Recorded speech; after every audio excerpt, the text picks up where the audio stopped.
بسم اللہ الرحمن الرحیم۔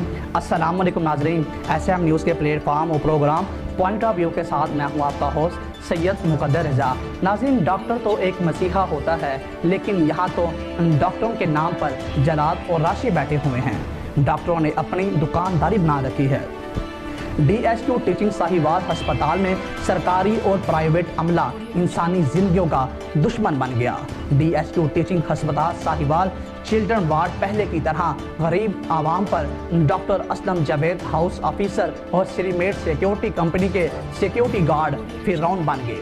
ایک شریف شہری کو اپنے 2 دن کے بیٹے کی میڈیسن اندر وارڈ تک پہنچانا اور فیمیل سیکیورٹی گارڈ سونیا کو 100 روپیہ جگہ ٹیکس نہ دینا مہنگا پڑ گیا۔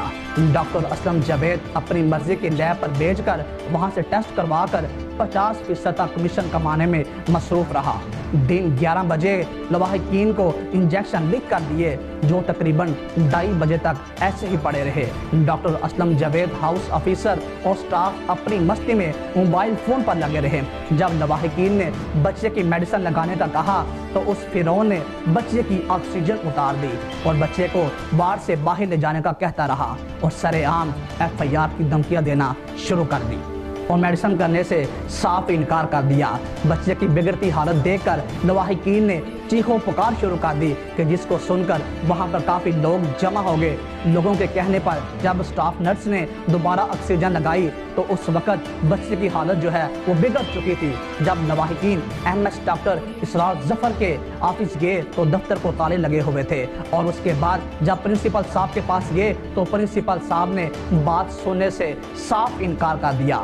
عملے کا کوئی بھی ذمہ دار آفیسر بات سننے کو تیار ہی نہیں۔ آخرکار ایسے واقعات جو ہیں وہ کب تک ہوتے رہیں گے؟ لواحقین کا کہنا ہے کہ ہمارے بچے کی موت آکسیجن نہ ملنے اور ڈاکٹر اسلم جاوید کی غفلت کی وجہ سے ہوئی ہے، لہٰذا لواحقین نے وزیر اعظم شہباز شریف سے اور وزیر اعلیٰ پنجاب اور کمشنر صاحب اور ساہیوال DCO اور ساہیوال اور اعلیٰ حکام سے وقوفے کا نوٹس لینے کا مطالبہ کیا ہے اور قانونی کارروائی عمل میں لانے کا مطالبہ کیا ہے، اور ان کا کہنا ہے کہ ہمیں انصاف فراہم کیا جائے۔ اور لواحقین کا مزید یہ کہنا ہے کہ یہاں سے ایسے کرپٹ ڈاکٹر کو یہاں سے فوری طور پر معطل کیا جائے اور ایسے کسی نیک ایماندار ڈاکٹر کو یہاں پر تعینات کیا جائے جو ایمانداری کے ساتھ اپنی ڈیوٹی کو سر انجام دے۔ تو ناظرین، انہی الفاظ کے ساتھ اپنے میزبان سید مقدر رضا کو اجازت دیجیے۔ اللہ نگہبان۔